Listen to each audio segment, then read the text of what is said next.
कहते हैं कि जब गोस्वामी तुलसीदास जी अपना रामचरितमानस ग्रंथ लिखते लिखते अरण्य कांड पर पहुंच गए थे, तब वो अरण्य कांड में सीता हरण वाले प्रसंग में पहुंचकर बड़े गंभीर सोच में पड़ गए, क्योंकि एक तरफ तो उन्हें अपना ग्रंथ पूरा करना था और दूसरी तरफ माता सीता की पवित्रता को गंगा की तरह निर्मल बनाए रखना था। अब वे अजीबोगरीब अनेक प्रकार के विचारों के जाल में उलझ गए। तब आपको जानकर आश्चर्य होगा कि उस समय गोस्वामी तुलसीदास जी ने विज्ञान का सहारा लिया। कहते हैं कि उन्होंने विज्ञान से जुड़ी हुई तमाम पुस्तकों के पन्नों को पलट डाला। मानस मर्मज्ञ काव्यानंदन कहती हैं कि उन्होंने विज्ञान का विस्तार से अध्ययन ही नहीं किया बल्कि एक अनोखा शोध कार्य भी कर डाला। कहते हैं कि जिस रहस्य के बारे में लक्ष्मण जी को भी पता नहीं था, गोस्वामी तुलसीदास जी ने अपने रामचरितमानस में विज्ञान के उस अनूठे रहस्य का सहारा लिया। निश्चय रूप से अरण्य कांड पढ़ते समय आपने ये दोहा अवश्य पढ़ा होगा कि लक्ष्मण हो यह मरम ना जाना, जा कुछ चरित रचा भगवाना। दरअसल गोस्वामी तुलसीदास जी इन दोनों पंक्तियों में रामचरितमानस के गूढ़ रहस्य को उजागर करना चाहते हैं।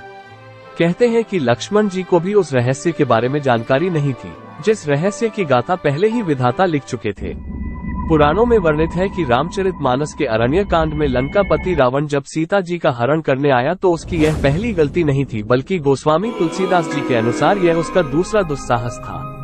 उसकी इस दूसरी गलती के लिए गोस्वामी तुलसीदास जी लंकापति रावण की इस दुष्ट सोच से छल पूर्वक निपटना चाहते थे, क्योंकि कहा जाता है कि इसी रावण ने एक बार ब्रह्म ऋषि कुशध्वज की विद्वान पुत्री देवी वेदवती का भी शील भंग करने का प्रयास किया था एवं उनके केशों को पकड़कर घसीटा था। तब अपने अपमान से क्रोधित एवं दुखी होकर देवी वेदवती ने योग विद्या द्वारा स्वयं को अग्नि में समर्पित कर दिया था। कहते हैं कि स्वयं को अग्नि में समर्पित करते करते वेदवती ने संकल्प ले लिया था कि वह एक न एक दिन इस दुष्ट रावण से उसके इस दुस्साहस का प्रतिशोध अवश्य लेगी। कहते हैं कि अपना मानव जीवन त्याग देने के पश्चात भी वेदवती जीवात्मा के रूप में अग्निदेव की शरण में रही और लंकापति रावण से अपने पति भगवान विष्णु, वेदवती ने भगवान विष्णु को पति रूप में पाने के लिए तप किया था एवं वे उन्हें मन ही मन अपना पति मान चुकी थी, द्वारा प्रतिशोध लेने के बाद ही मुक्ति प्राप्त की। लंकापति रावण जिस सीता जी को हरण करके ले गया वे सीता न होकर उनका क्लोन था। गोस्वामी तुलसीदास जी के अनुसार अब वो समय आ चुका था जब रावण के बल को छल पूर्वक निपटा जाए। तब 14 वर्ष के वनवास के दौरान पंचवटी में सीताहरण के पूर्व अग्निदेव से प्रार्थना की गई वह लंकापति रावण को दंड देने के लिए सहायता करे। दरअसल अग्निदेव के पास अभी तक ब्रह्म ऋषि कुशध्वज की पुत्री वेदवती की जीवात्मा समाहित थी। उस समय ये योजना बनाई गई कि ब्रह्म ऋषि कुशध्वज की पुत्री वेदवती की जीवात्मा को किसी तरह सीता जी के क्लोन में प्रविष्ट करा दिया जाए और असली सीता जी को कहीं छिपा दिया जाए, ताकि सीता जी 14 वर्ष के वनवास में सुरक्षित रह सके और वनवास के पश्चात श्री राम के पास सकुशल पहुंचाया जा सके। कहते हैं कि तब ब्रह्मा जी ने सीता जी की उंगली से कोशिका लेकर सीता जी के सदृश्य ही एक पुतला तैयार कर दिया और योजना के अनुसार वेदवती की जीवात्मा को सीता जी के पुतले में प्रविष्ट करा दिया गया। इस प्रकार जब वन में पंचवटी कुटिया में श्री राम और श्री लक्ष्मण जी के जाने के बाद जो नारी अकेली आश्रम में रह गई वह सीता जी न होकर उनकी क्लोन थी, क्योंकि असली सीता जी तो अग्निदेव के शरण में पहुंच गई थी।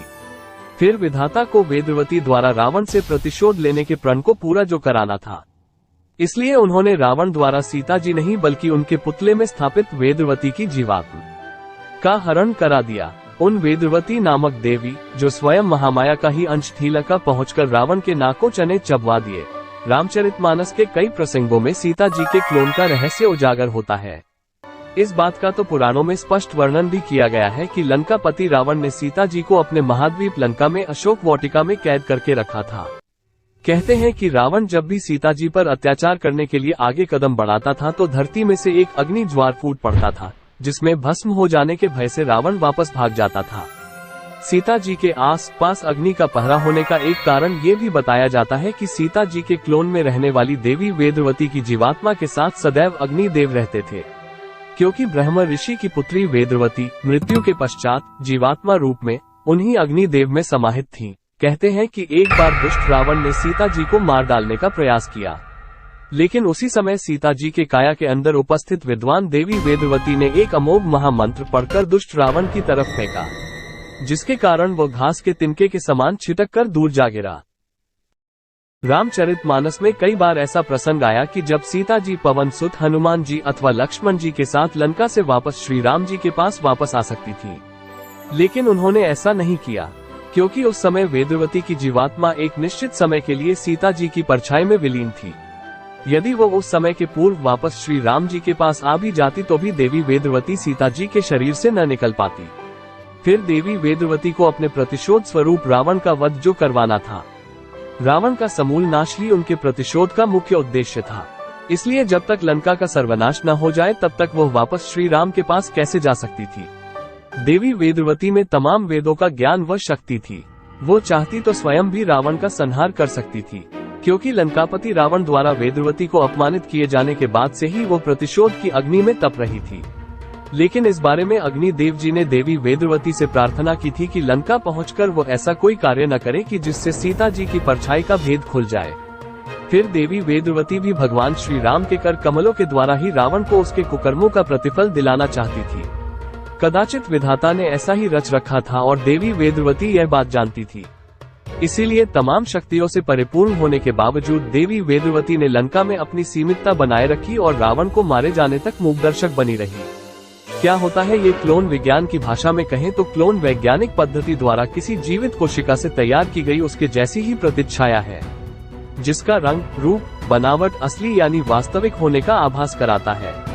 ये क्लोन पशु, पक्षी, पेड़ पौधे, मनुष्य आदि किसी का भी हो सकता है।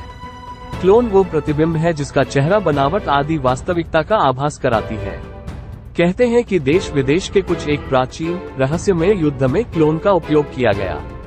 दुश्मनों झांसा देने के लिए युद्ध में राजा का क्लोन खड़ा कर दिया जाता था। दुश्मन की सेना उस क्लोन को असली राजा समझकर उलझी रहती थी। तब तक राजा को अपनी की सेना को सुदृढ़ करने का समय मिल जाता था और वो पुनः संगठित होकर दुश्मन पर पूरी ताकत के साथ हमला बोल देता था और विजय हासिल कर लेता था।